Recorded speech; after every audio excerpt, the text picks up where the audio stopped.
all filled up on beer again, which is good. Yep. What do you guys drink? You guys drinking? Lost lager. What is just a lager? Yeah. Just a lager. Keep it refreshing. Keep it fresh. I was drinking the hazies the other day. The which one, right? Hazy pale. Oh, yeah. Yeah. So in Australia, We would have. oh no, I'm happy with these. But in Australia, that hazy IPAs and hazy pale are like my jam. But like 8% beers, 12%, like the beer. Yeah. Mund beer. We had a night with a few boys the other day. There's a brewery called Hope Brewery. It's connected to a winery, so they make some really interesting beer. And they've got these 4 beers that are like proper big boy beers. So 2 of them are 11.1%, 2 of them are 18%. So 1 can was 5.3 standard drinks. So we were gonna all drink all 4 of them ourselves, and we're like, hold on, if we drink 4 of them, like we are in proper trouble. So we shared. We are not young men anymore. Yeah. So we shared 1 can each. And what was it like? It was all over the place. Was it more stouty than? There was a red ale. There was a black ale. Oh right. There was a sextuple IPA is the way they read it. Big IPA. Crazy. Well, flavors all over. But one of them wasn't too good. But then, like the last 18% was just, it was mind blowing. Really? Like you're like, yeah, it's crazy. Because sometimes you have these like really like strong ones, and they just. Oh yeah, it's the just taste useless. goes right. It's just useless. Like, it is just a. It's Well, they get really weird in their taste. Like there's a lot of flavor and taste in it, but you're like, that tastes almost like a dessert, or like because it's thick and syrupy. Have you tried those milk stouts? I can't get with them. They just can't. Yeah, they just don't sit right. But I know people who absolutely adore them, and it's like there's one of my teammates, Jason. He part owns a brewery and they do a collab beer with a whiskey distillery, Lark in Tasmania. So what happens is Lark distills a whiskey, ages it in a barrel, empties the barrel into a bottle, sends the barrel to the brewery, or a few barrels. The brewery then makes a smoked porter, then puts that porter into those barrels, ages it for 6 months or something like that, then puts it into a can, sends the barrel back to the distillery. The distillery then puts whiskey back into it, ages that, and then as like a finishing cask, and then bottles that. And so then you have this, it's called Wolf of the Willows, and it's like this can, it's like 18% alcohol there, and then the whiskey is like a 60% alcohol. But they kind of complement like a Boilermaker. You'd have a Boilermaker, whiskey here. Oh man, they are like to die for. To die for. Lockdown vibes. There was a lot of them going. Oh yeah. Oh, jealous. Right, Lizzie, we were about to start again. Well, that wasn't part of the podcast. No, that's got to be part of the podcast. That'll be the bonus bit at the end. Oh, okay. Yeah. Here's Andrew promoting drinking heavy alcohol. Yeah, end credits we'll have. Drinking like an Aussie. Yeah, exactly. Funnily enough, on this trip, I reckon I've drunk the least than I have in a while. I actually said to Lauren as I was saying goodbye to her today, I said, I reckon I'm going to lose weight this trip because I've been walking so much. Yeah. And I haven't drunk. And in this heat. Yeah. In this normal. I mean, sorry, yeah. In this warmth. In the warmth. But yeah, I other than like Das yesterday where I had a few more beers than I normally would, like I reckon I've had maybe 2 or 3 beers here, 2 or 3 beers there. Do you know what the problem is? You didn't go to Edinburgh. It's very true. Yeah. If I went to Edinburgh and hang out with people like you, I would be in trouble. Yeah. Not as much trouble as we'd be in. All of a sudden, the Aussies here. Fucking let's get on it then. And all of a sudden, we're at the pub again. Yeah. After good burgers, though. Oh, they were. I walked past a truffle burger place. I had to take a photo and send it to Andy. I'm like, are you coming down? And he couldn't come down because he had to get some teeth work done because he's getting married. So he wasn't at Das because he was at the dentist getting teeth work. Wow. I'm like, really, buddy? All right. Okay. Don't put that one on. Don't put that one on, please. I love you, Andy. You're a good boy. Have you not pressed record? Oh, it's not as easy now, is it? It's not easy, is it? Pressing record. Bloody amateurs. Yep. You need to have one big button. You go, boom, and it turns them all on. That would make you life can a lot actually easier. probably tee that up. Yeah. I mean, Stream Deck. Yeah, get a Stream Deck. I feel like that's something that someone needs to design and build. I mean, Lizzie? you're at Road, aren't you? Or near Road. You're in Australia. Yes. Compared to us. Yes. Yeah. I have chat to him. wander down there and figure that out for you. You know, Surely. and get him his. He's waiting on one of the products as well. So just pick. I'm waiting on a Road Duo, so if you can. Okay. Yeah. If you just pick that up at the same, that'd be great. Yeah. I mean, I might. There's that stereotypical. If you want to order and pay for it, I'll pick it up and I might send it your way. Thanks. Might. So impactful. So you were the one who were talking on stage and you were talking about clients and you were also explaining to us and saying that basically it's not all about regulation. It's not all about filing tax returns. And I think when you said that, what happened to me was it kind of struck a chord. And every time I'm on stage now, it almost becomes cliche now because I'm saying, everyone in the room, how many of you actually become an accountant because you like to file VAT returns or tax returns or all that sort of stuff? And actually, the reason we want to be accountants or the reason we enjoy our profession is because we like helping other businesses and helping them figure out, problem solve and go from there. And I think that, for me, is the impactfulness of where you're coming from. It's bringing it down to actually... doesn't matter what tech's out there that's going to make our XYZ job easier. Actually, whatever that job does just gives us more time to actually be impactful, right? And I mean, you think about it, like we are one of the greatest impactful industries out there in that we work with business owners and small businesses who have families, who have customers, who have communities. And so if we are able to serve our clients well, they have a profitable, sustainable, impactful business. Now, you could remove the sustainable impact. Well, you could just say they can make a fuck ton of money. But, like, that means they're sustainable, and that means they have the ability to make impact. So, and you look at that and you go, well, if you've got 50 clients, 100 clients, 1,000 clients, imagine the breadth of the impact you can have if you choose to operate and service your clients in a certain way. And so, at ILLUMIN8, we talk a lot about impact before income. And what that effectively is saying is we need to ensure that our services are designed to help and support and care and really get the clients what they want, and then we know we'll be paid well. If we're just trying to make money, oh, hey, how can we do this and charge them more for it? Do they actually need it? Who cares? Like, if you have that approach, eventually clients will figure out that you're just trying to make money out of them. And additionally, you're potentially not actually thinking about what the client needs. You're just trying to suit your own personal needs. And I'm not saying that every business coach out there does this, but those business coaches out there are often trying to find ways for you to make more money. Are they trying to find ways for you to make more impact? Some of them will talk about that, which is great, but not all of them will. And I think that's where sometimes it gets lost out there, in that particularly having a conversation with a client. I threw out LinkedIn a couple of days ago before DAS. I think there's fear in our industry in having conversations with clients, but I'm not sure what that fear is. You know, is it imposter syndrome? Is it, I don't want to give them bad advice? Is it, I don't know what to say? And there was a bunch of feedback that came back, and, like, you know, maybe people, you know, they don't have the white piece of paper that says they're capable of doing it, or, you know, they just don't have a structure to be paid to deliver those kind of things, and that they're not getting paid for, or they don't have a structure to get paid for, came out a few times. And I was like, hold on, I think people are you're looking at this wrong. I said, why can't we have a conversation with our clients? You thought, why aren't we getting paid for advice? Yeah.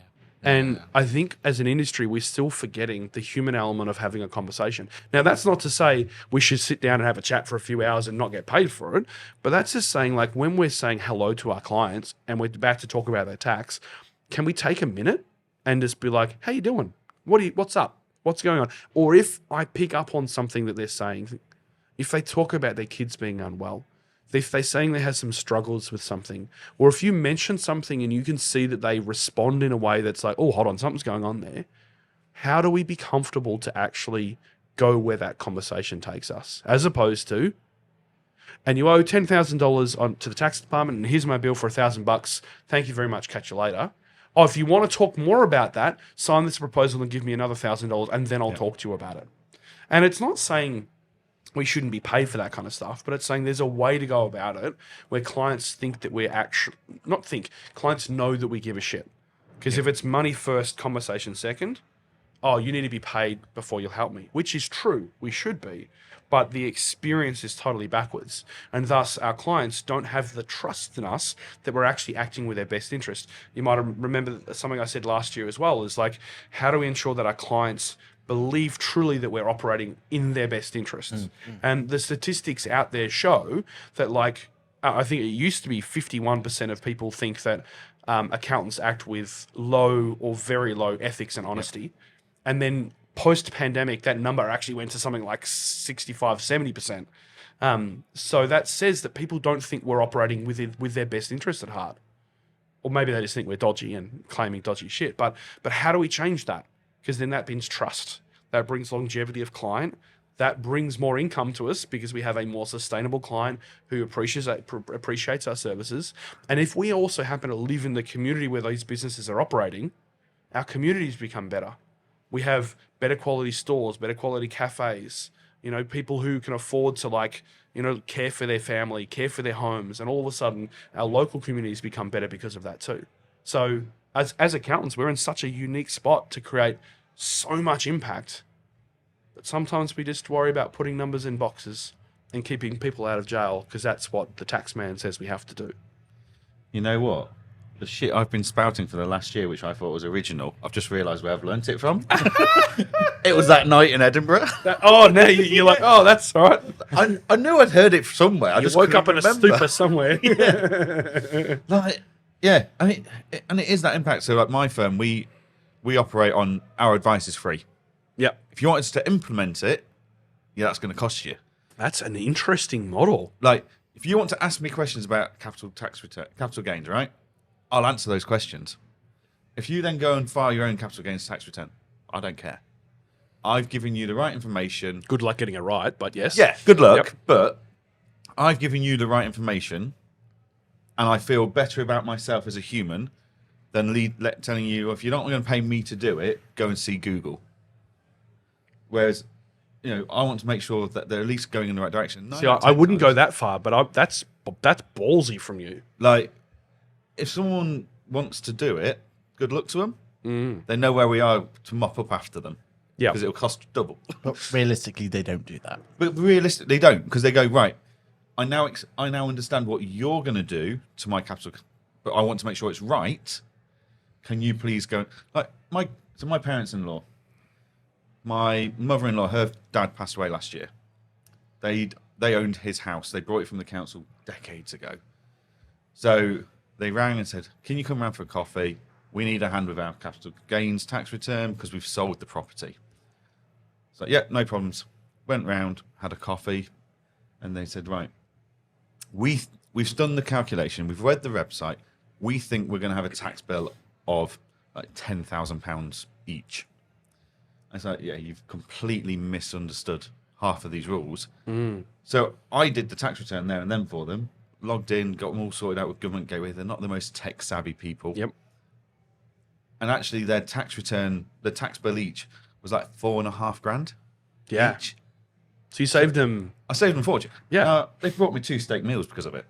Because it's a family deal. Good steaks, Yeah. hopefully. Oh, yeah. Yeah. Proper steakhouse. But, so I am happy to go and say, you've got it wrong, and this is why. And if you want me to do it properly for you, that's fine. I'll charge you 2 steak meals. Or you can go and do it yourself. Yeah, and 9 out of 10 times, they'll always say, thank you for explaining. Can you make sure we've done it right? I'm happy to pay for that. Yeah, I guess what you're saying there is you're kind of like you're headlining the potential result. Yes. You're not giving them the breakdown on exactly, okay, if you do this and this and this and this, you're saying, well, based on the thing, if it's held like this, it's like that, you potentially can utilize this exemption, that exemption, and you might actually be able to pay little to no tax.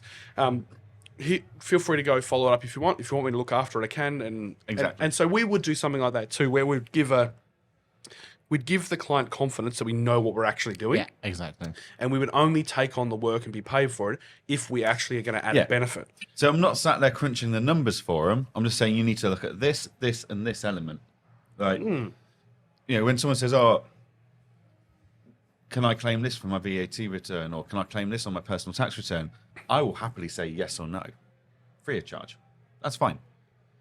because it builds trust and it demonstrates expertise. And then what you do is you put it into a blog and you have it on your website and you just refer people through. Yep. And then it's like, mate, here's all. And this, I mean, we're going on different tangents right now, but that is a tried and true example of if you build it, they will come. If you give them all the information, they will recognize that you are actually the person that they want to look after it. Because it's like the marketer who runs a free marketing course. You know, you come to a 2-hour free marketing course on how to use Facebook, and at the end of the session, 18 out of the 20 people that are in there go, "Hey, can you just do it for me?" Because clearly this is over my head. I'm glad that I've got some basic knowledge, but I don't know how to do it. Away you go. And it's a sales strategy, but it's at the same time, when approached well, it is a true, authentic way of saying, I want to be able to help as much as I possibly can, but I do still need to be paid. And lockdown was a great example of that for us. We were running 2 to 3 webinars a week, walking through all the situations on the grants you can get, how you go about it, all the different things, everything. And then like, hey, if you want us to do it, there's a type form, fill it out, and we're only going to charge you $250 to do this transaction for you. But we've given you everything that you can go do it if you want yourself. And more often than not, people would ask us to do that because they're like, well, I'm going to get 10 grand. And I don't want to risk it happening. And I'd rather having someone who's, and also I appreciate the support you're doing. And so please go and do it for us. Yeah. And it's the same way with the content we do, right? Because the only negativity we'll ever get for our content, so we're talking about our YouTube content and putting ourselves out there, is that there are a few accountants out there who are upset that we are giving stuff away that they would happily charge for. But as you're saying, as you're rightly explaining to people, like, we shouldn't be holding on to that. That's not it's not our right. What we're doing is we're building a trust. So suddenly that client has a trust in us as experts. We've bridged that gap to them. They may not want our services there and then, but we'll be the first in mind if they do need services later down the line. Absolutely. And more often than not, I mean, these are mechanics, these are architects, these are doctors. They're not accountants. So whilst you're explaining concepts and giving them opportunity to understand what they could and couldn't do, they're not capable of executing it themselves. They still need an expert to do so. But what you're doing is you're saying, hey, I am an expert and I understand this. And you've now seen how I communicate and how I behave. And if you connected with me, then great, maybe I'm the one for you, which is a fantastic, I mean, it's marketing, right? Best saying I think I ever got told, which is by Karen Rayburn, by Profitable Firm, was great marketing divides. So by putting good quality marketing out there, you are allowing people to know who you are and what you're about. And so people go yes or no. And so great, I've put information out, people can deal with it as they want, and they might want me to now be their accountant because of that, or they might want to have nothing to do with me, and both of them are great results. Yeah, and it's a lot of it's down to culture, ethos, ethics. It's like, a lot of accountants in the UK did well during COVID. Because, you need a cash flow to be able to apply for a loan. I'm going to charge you £500,000 for that. So there's no long-term vision there. Whereas I was like, if I help you get this loan, that's going to take me half an hour to an hour to 2. It means your business survives, and you're grateful to me for helping you. Your business survives. That means if it survives for another 5 years, because of this, because you've got this loan, actually that's 5 or more years of monthly fees I'm getting. Or I can charge you £500 to £1,000 to do a cash flow. That's going to take me an hour. You decide, no, I'll do it myself. You get it wrong. You don't get the loan. Your business goes bust, and I'm not getting any more fees. Or they're soured. And my local fish and chip shop, I can't get my favourite bloody fish and chips on a Friday night now, busy shut. Like, yeah. Like, I could make £500 in my bank today, or I could make £5,000 in my bank over the next 5 years. Oh, what's the it's the author. It's I don't know. I think it's actually Simon Sinek, and it's about long-term gain. Yeah, the long game versus the short game. It's like, are you? It's a different phrase, damn it. Infinite gain. The infinite gain. Bang, that's the one. Is it Simon Sinek? Yes. Yeah. And I love that concept. Is like, are you just thinking about today or tomorrow? Yeah. Or are you looking for an ongoing long-term environment of what this looks like? Apple's always looking at, I don't care how many Vision Pro headsets I sell next year. What 7. I care Yeah, two of them. Two of them are on the screen. Carry on. You morons. But what they actually care about is that they know this is going to establish them in that marketplace for the next 10, 15 years, where they will sell millions Yes. in that time. Just like Google did. Exactly. Yes. Sorry. It worked so well. Google glasses. Google Google got a pair of them. Yep. Yep. Or Yeah. was it the Instagram frames as well? Do you remember the Insta Oh, frames? was it Snapchat? Yeah, it's Snapchat frames. Yeah. Yeah. Glasses that had inbuilt and you could. Yep. Yeah. They No, worked I so did not well. see them. Oh, did you not? Were you That's on why. Snapchat? No. Well, that's probably why. I also wasn't, but I knew of it because Trent McLaren asked me if my glasses were Snapchat frames. I'm like, what's Snapchat frames? What Snapchat? Yeah. Come on, bro. Let's start from the beginning. Yeah. So, I think what we've established here so far is that you've definitely demonstrated your core values. You've shown everyone that if you can, have belief in your ethos and you can put that through, then you can build, and you've shown that. What do you feel like your role is next? Because this whole idea of I know you said you've got to have that talk and you've got to go through there, but what do you think your role's going to be now? Like, I suppose it's going to be dependent on what your management team want you to do. Mm-hmm. But talk us through what's going through your mind now. Like, what do you feel like that role's going to be going forward? So I think one of the biggest things that I've been paying attention to, thinking about, pondering, all that stuff is, where am I the most valuable? And I remember when I announced to the leadership team that I was going to take time off and then what it would potentially look like when I would return, I was very careful on how I communicated it because I recognized that there could be like 5 people in the room going, the fuck? What are you doing? Hold on, you're leaving? What's going on? And so it's very intentional to say, I recognize that over the last few years, the state of our business and the things that we've had to do because of lockdowns, pandemics, and all the other things that have been going on, that I haven't been able to focus where I am the most valuable. And as a result, you haven't got the best from me. When I return, I want to focus where I'm the most valuable. And where that is in growth, vision, culture, and development. It is not in operational stuff. It is not in client deliverable stuff. It is absolutely not in doing tax returns. And what was very pleasing to me at the time when I said that, I could see every single head nodding and going, Thank God he's not going to do any more tax returns. well, I hadn't done some for a while, but like it was this recognition of them saying, and because at the same time, that is the stuff that I love doing, is the growth stuff. Like I want to find new people to work with. I want to find new team members to work with, and I want to find new opportunities for us to do. And I want to make sure it sticks to and adheres to our values and our vision of the business. And so seeing the team nod and go, yes, that's where you are the most valuable, maybe go, like this is good. Like I had fear that it would come back and they'd be going, no, Andrew, we need you to like hold more client meetings because that generates us revenue. I was half expecting there to be a bit of that. Now there was a bit of a whole, so what do we do with all the clients you look after? And we've worked through that. So yeah. I think it also, it's a statement to you and your leadership that there's a lot of people in accounting businesses that are not very self-aware of what their true skills and passions are. Yep. And I think it takes a lot for someone to sit there and go, what am I good at? What do I enjoy? And sometimes that doesn't tie in with a job description or a traditional point of view.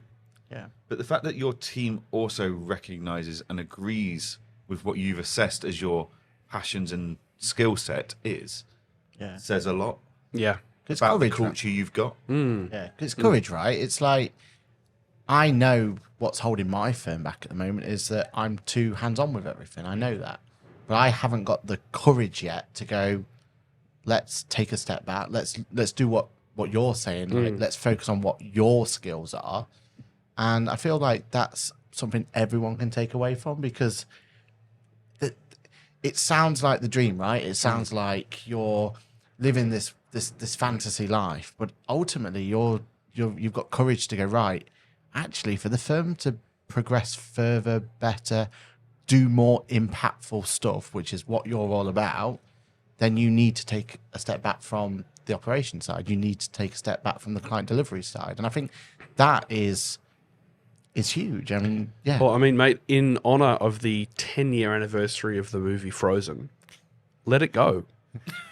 And to be honest, for me, this is the year of letting go. It is, and I think this is something really important for all of us. Like whether you're a business owner, whether you're a junior, like whether you're just a human being with a pulse, there is stuff that we have to just let go of. We hold on to things too tightly, whether it's responsibilities, whether it's that sentence someone said to me that made me feel whatever. Like we hold on to stuff and it prohibits our growth. It restricts us from actually getting done the things we want to get done and enjoying the stuff that we want to enjoy, being fucking happy. Like I've held on to things that my team have said way too tightly than I should have, that has created fear and doubt and imposter syndrome. Am I actually a good leader? Do they actually care about me? Am I actually capable of doing these things? And you hold on to that and you start believing that shit. In the famous words of Frozen, let it go, man. Like literally, I've got a tattoo coming soon. It's just going to be right there on my arm and it's going to say, let it go. Because I think we need to be constantly reminded of like, it's not, in the scheme of things, it's not all that important. And the more that we're comfortable to let things go, then we get to see the potential of what was actually sitting behind that wall that we'd built. And that's in our businesses, not practices. In our businesses, if we're holding on to things because we're the best person, no one else can do it as good as I can do it, we're not allowing that person to prove themselves. Now, it might be true that you are the best person at doing that. But if you create space, you might allow someone to be just as good, if not better than you. And it won't happen immediately though, right? So I know that there's been things that I've let go, whether it's, servicing certain clients, holding certain meetings, doing certain tasks. Like one of the last things I was holding on to for ages was like the financial management of the business. I'm like, we're a business that's turning over like close to 3 million. Like I shouldn't be doing that. There should be a finance person internally doing that. And so I let it go, and it kind of went to shit, but then they picked it up and built out what it should look like going forward.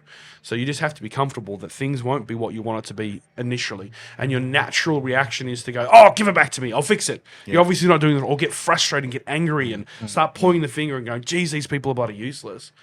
It's how do we give them time, but also how do we ensure that we don't just delegate it, but we empower them to get it done well. So, hey, how can I help you? How can I support you? I don't want to get in your way, but I'm here. So if you want to talk to me about how I've solved that problem, I'm happy to share that. But more importantly, I want to know how you want to solve that, because holy crap, you might have a better idea than I've had. And to be honest, now seeing some of the things that the guys are doing with finance at ILLUMIN8, I'm like, oh yeah, that seems like you've got a better approach to it. I'm just a crazy ADHD guy that kind of like thought that was a really good way to do it. And turns out maybe it was quite inefficient, Love it. So what are you going to let go of, mate? Oh, what are you letting go of this year? Let's do a round table. I'm taking over the podcast. Hi, this is Andrew from Ask the Accountant. I've got a couple of guests on here today. Aaron Van De Beek. Aaron Van De Beek, this next year, what's the one thing that you want to let go of? I think this is the year where I've got to put my big boy pants on. And I keep telling everyone this. I love that phrase. I have got to put my big boy pants on, and I feel like this is the year where I've got to start thinking about the future of the firm.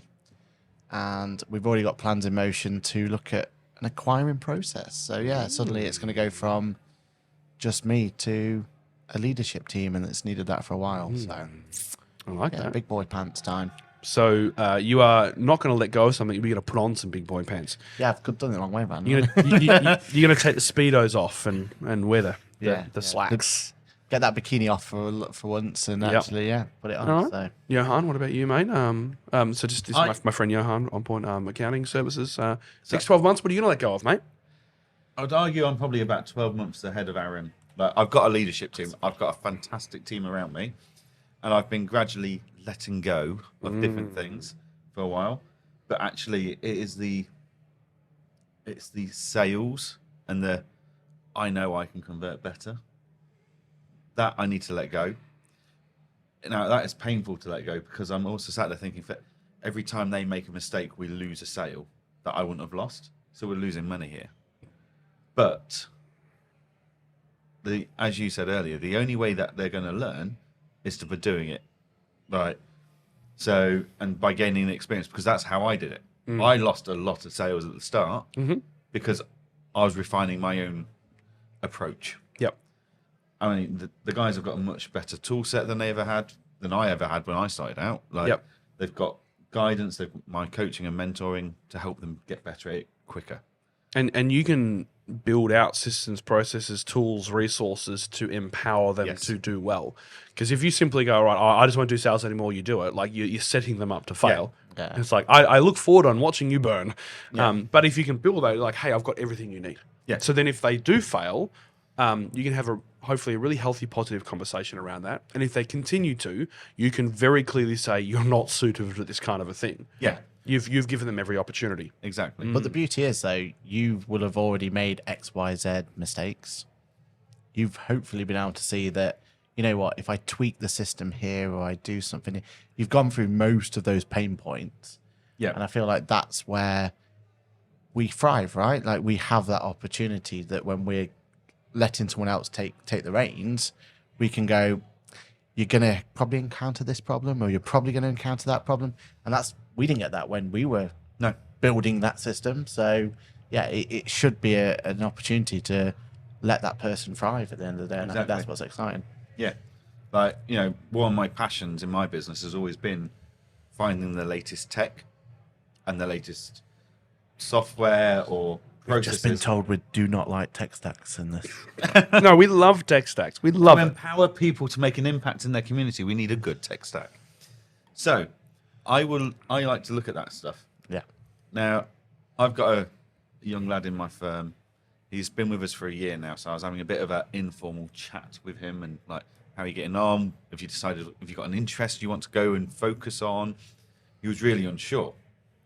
I said, well, you know, have a think about it and come back. Let me know, because I want to be able to support and focus our resources on helping you learn that. Anyway, we moved the chat on, and I said, oh, what have you been up to this weekend? Can I guess? Go on. Is your zero champion? No. I was playing with AI. So on his weekend, on his time off, he sat there playing with AI because he enjoys tech and software and what its opportunities are. It's like, right, why don't you focus on that? What do you mean? So, well, you don't have to focus on becoming the best accountant or the best tax person or the best bookkeeper or the best payroll person. Yeah. Why don't you focus on the tech? Like, I spend a lot of my time learning tech, researching tech, working out if I implement that tech into this business, is that going to make an impact? Is that going to help? So I don't have to be the one that does that.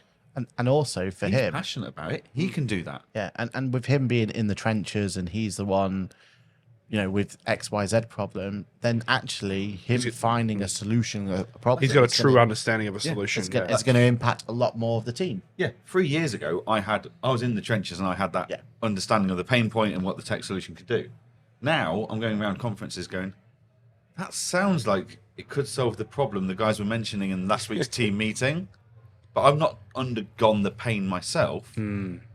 So actually, yeah, him doing it is going to be so much better. It's funny that transition you talk about there, which effectively is your knowledge and understanding of the depth of technology. As you remove yourself from things, it becomes less. Yep. Now, it doesn't mean you're not understanding. So, Early Adopters Hub, we're part of Early Adopters Hub.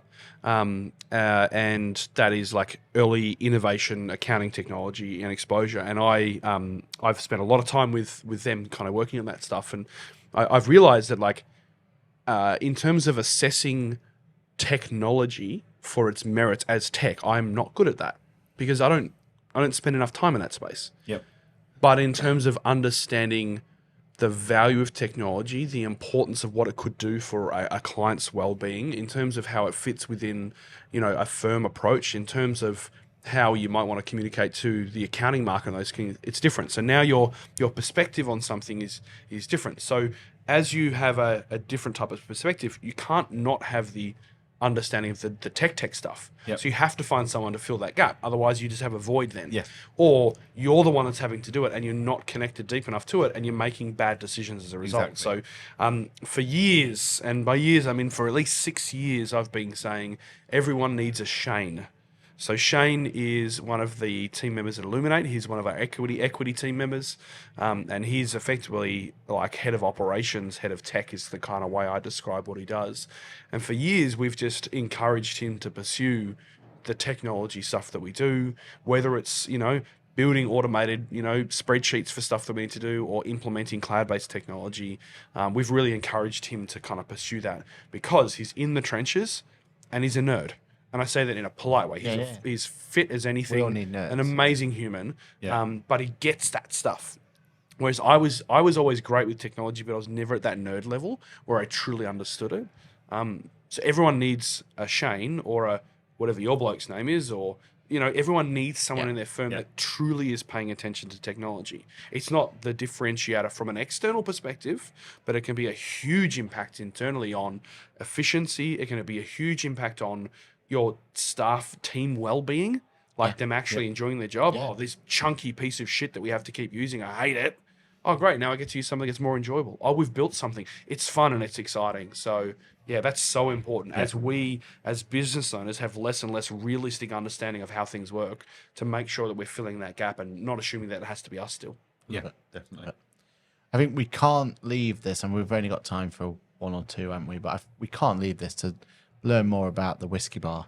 Because that, again... What happened to the whiskey bar? Did it happen? Yeah. I have a whiskey bar. You have the whiskey bar. It's been achieved. So, regardless of the child coming along, you have your whiskey bar. So for those listening, one of the things that I'm a very big outspoken person on is to publicly talk about the things you aspire for, because then it creates accountability. Yes. And a beautiful example of that is two blokes from the other side of the world on a podcast asking me, talk to me about the whiskey bar.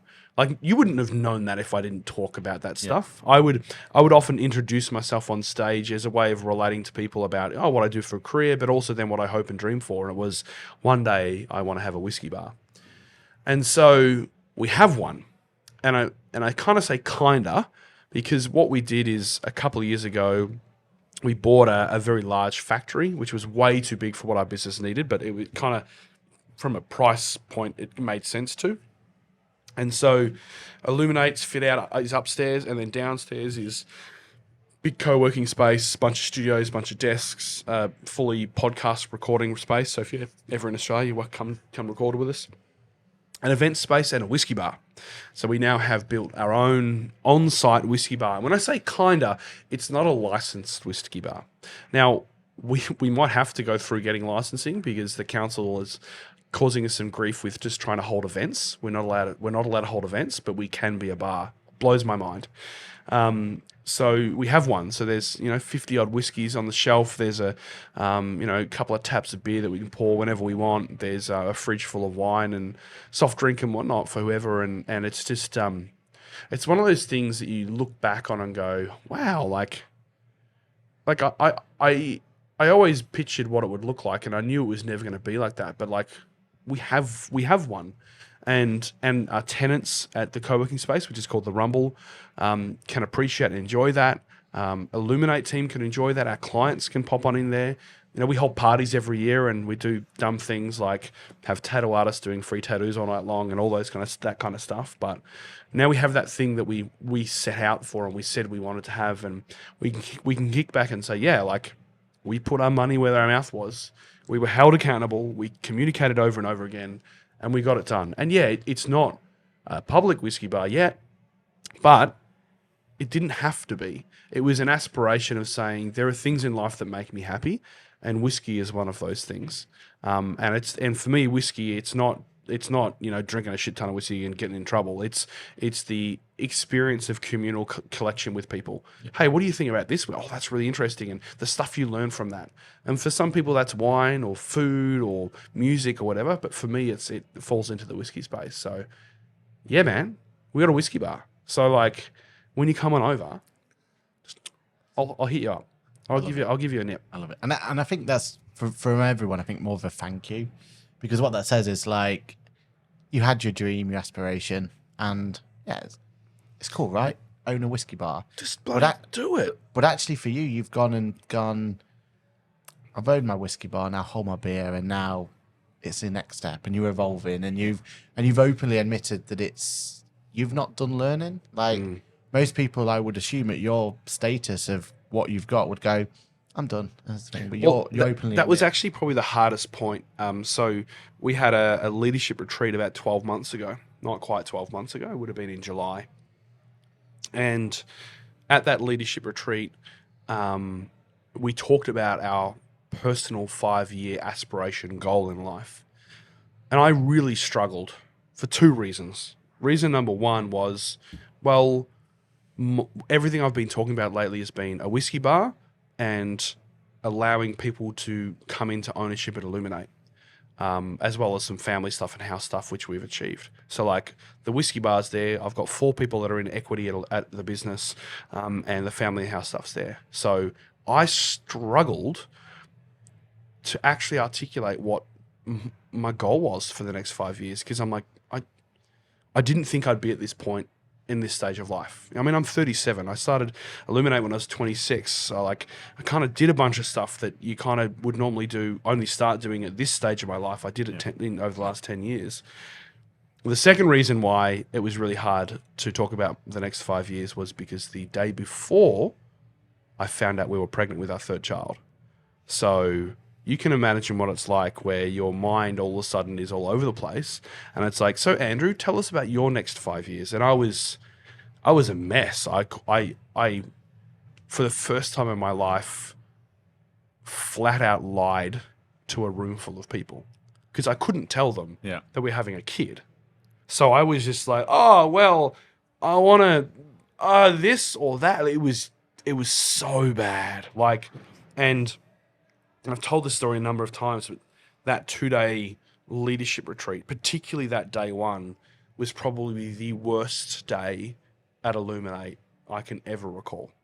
We were the most disjointed, disconnected, unsupportive, argumentative, piece of shit group of people that I've seen ever. And hand on heart, it's because I, as the leader who should be leading this group of people, was just a mess. And the only person in the room who knew what was going on was Shay, who I mentioned earlier, who was helping me to coordinate the 2-day retreat. And I remember calling her the day before when I found out, going, so we're going to have another kid. And she's like, oh, that's sweet. You happy about that? Yeah. I'm like, yeah, no, I'm happy. Do I tell the team tomorrow or do I not? Because I'm all power to everybody in your choices, but like if we're having a kid, we're having a kid, and I'm all about that. And so that wasn't in question, but it was more like, I don't know what 5 years now looks like. Yeah. And then I stood up and lied, and I was very defensive and argumentative whenever I was asked questions about, like, I remember getting asked a question around the office that I have at Illumin8, and that how much time should I spend in there versus not. And I think my response was like, well, I've worked hard enough. I've earned that. I deserve that, which isn't incorrect, but like in a leadership retreat where you're supposed to be supportive and collaborative, not a good. So it didn't go well. And so it wasn't until a month later where we actually told the team at our full team day, where I delivered the 5-year vision. And then I went, oh, by the way, guys, I need to just add something on the end of this. So we're expecting our 3rd child. And everyone was like, what the actual fuck? Because they knew that we didn't have planned for another kid. And I think collectively the leadership team went, oh, that makes sense. That makes sense. The You were just yeah, and just nothing worked on that day because your head wasn't there. And I think those things are challenging because for me, authenticity, transparency, and communicating truth is so high up on what is valuable to me. And the fact that I had to lie, and like it wasn't necessarily lying per se, you know. Yeah. It's just more that I didn't know the truth. Yeah. I didn't know what the truth was, so I was just communicating whatever words kind of came out in a dribble. So I can't even remember how we got onto this, but Yeah. Can I just obviously that's all deep and powerful, so I feel kind of terrible for going ignoring it and going back to something you've already said, but I'm going to do it anyway. So Do it. Ruin the flow. Yeah. Vulnerability. you were saying I've got a whiskey room. It's not how I envisaged it. Yep. I've done this. It's not how I've envisaged it necessarily.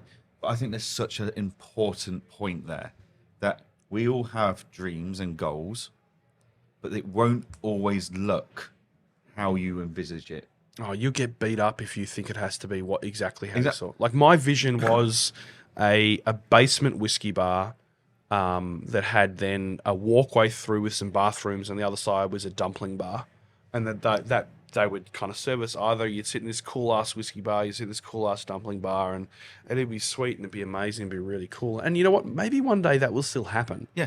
But it was all about, for me, realistically, what I was wanting to achieve was the ability to have something that I am passionate about, which is whiskey, connected with something that I'm passionate about, which is human connection and relationship. So, and it just looks like it does. It's not kind of a whiskey bar. It is a whiskey bar. It is a whiskey You bar. have got a whiskey bar. Some people will will have this picture of a house on their vision board or whatever they want to call it, and they'll be disappointed because that's not the house they buy. The house they buy might be even nicer. It might have all the same features, if not more. But it's not the one on the vision board, so I've not met my vision. But also, you've got a bloody house, mate. Yeah, celebrate you're doing that. better than most people. Yeah. People are so focused and blinker to things when they've got a vision and they've got a goal that they miss out. But you have got, whether it's got a public license or an event license or whatever it is, you've got your whiskey bar, which you set out 2 years to. Yeah. You said, I want a vision. I want a whiskey bar. You've now got 3 kids, which means you're not allowed to go out anymore and enjoy the whiskey bar. The newborn can sit in the bouncer whilst I'm at the bar having a whiskey. But it's not either here or there. You've got a whiskey bar. So I think it was 6 or so years ago, minus our third child, because he wasn't born at the time, we did 6 weeks through Europe. That's when I spoke, I think, at the Accountex for the first ever time. Oh, wow. As well. So I kind of went to Accountex and spoke, and then I caught up with family and did some other things. But what I had this revelation. We were in Paris, and I was angry. I'm not an angry man, but I'm not a patient man. And I've learned from an ADHD exploration I've been going through lately that is somewhat connected to ADHD. I was getting angry at my family for not putting their shoes on fast enough in the morning and not doing this, and we have to get to the Louvre, we have to go look at this, we have to go do that. And I mean, the Louvre's boring as batshit anyway, realistically, but we have to do all these things. Hurry. But what it was is I was looking at what was in the future as opposed to what was right here and right now. And appreciating it. And it was only when I think we went to the Luxembourg Gardens, and I had Raya, my 1-year-old, or not even 1-year-old at that point in time. I think she'd just fallen asleep in the pram, and Leora, who was 3 at the time, was wanting to play with the boats in the little thing, and we sat, and I said this, look up, look at where you are, look at what you have, look at where you've come from. I grew up in what is often regarded to as one of the worst suburbs in the country of Australia. The joke that a famous person said once was, I could buy that suburb for $1 million and get change. And now I'm in Paris with 2 kids and a wife, and the weather's beautiful, and I'm concerned about them putting their shoes on fast enough so we can go to the Louvre because I'm going to miss out on this thing. Embrace the now. Yeah. And I think for business owners who are like me, who are a bit more visionary and very, very future focused, is you forget to appreciate what you have. Yep. I have a whiskey bar. I have a house. I have a car. I have a thing. How lucky am I to be able to experience and have these things? Yeah. And where I've come from to be able to get that as well. I've had to work my ass off, but I've been able to stand up for what I believe in. I've been able to support people around me. And now I have this one extra little bit of comfort or something like that, which is great.